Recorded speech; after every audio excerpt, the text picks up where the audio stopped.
Hello all. Welcome to Value Plus the Family Office, Knowledge Plus for Wealth Plus presentation from our research desk. Last week the major news which floated in the financial markets were government aims to invest rupees 1.1 crore in public-private partnership projects across the infrastructure sectors in rail, ports and power in the next 6 months. It will be a booster dose to the infrastructure sector. Steel and cement sector will be benefited and IIP data will improve. HSBC manufacturing PMI in June 2013 stood at 50.3 vis-a-vis 50.1 in May 2013. It shows that there was just no growth in the manufacturing activity and also it will not have any major impact on the economy. HSBC service PMI fell from May's 3-month high of 53.6 to 51.7 in June 2013. As service sector contributes 60% in GDP, it will adversely affect the GDP growth. Performance of service sector companies will suffer and the pace of reformatory actions will increase. The overall domestic auto sales during April-May 2013 declined by 0.64% over the same period last year. It will not have any major impact as there is only a negligible decline. Because of all this, Sensex rose by 100.01 points, that is increase of 0.52% and close to 19,495.82 at the end of the week. After 3 weeks of continuous selling, FIIs were the net buyers in the equity segment, leading to the net inflow of rupees 1040.40 crores.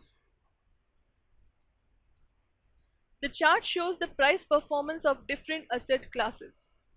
Market remained in the choppy range after a huge volatility in last week. Crude increased by 7.01% due to the recent geopolitical crisis in Egypt.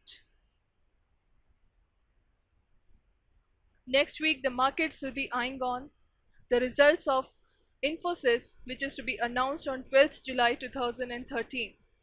Infosys is one of the leading company of the Indian economy and it will give a direction on the expected results of other companies too. IIP data will be released on 12th July 2013. This week our hot topic is a bird's eye view on the Indian economic indicators. Our first indicator is GDP. GDP of the country is the addition of consumption, investment, government expenditure and net exports. GDP for India declined from 10.1% in March 2011 to 5.1% in March 2012. The major reason for this steep fall was high inflation, which led to the decreased investment and consumption. Also, because of policy paralysis, government spending also reduced, and higher crude and gold demand led to the increased cost of imports. After March 2012, the GDP growth remained almost stable, that is, it revolved around almost 5%. The major reason for this stability was government's aggressive action which started in 2012 towards reforms. Also, there was an increase in the custom duty in gold to curb the gold demand. As a result of these measures, downward trend in the GDP growth has stopped. The next economic indicator is inflation. CPI, that is Consumer Price Index, remained above 10% because of high food article prices. On the other hand, WPI has started to fall after government's action towards reform. WPI stood at 9.6% in November 2012 and it reduced to 4.7% by May 2013. Fiscal deficit. Because of higher subsidy burden on government, India's fiscal deficit remains the biggest concern for the growth. Last 5-year average of fiscal deficit was at 8.1% of GDP. Monetary indicators. High inflation and low savings. This scenario, with global economic slowdown, adversely impacted Indian banking sector, which resulted into a lower money supply. Bank's credit ratio fell from 23% in September 11 to below 14% in April 13.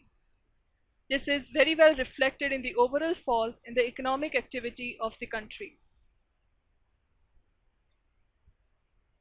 So we can conclude that the key factors which can drive the economy in the next few quarters are normal and well-distributed rainfall, which will help in easing inflation, measures to control the current account deficit, control of rupee movement, measures to channelize money flow into productive areas to lift up the industrial activity, and government's proactive measures to control the CPI.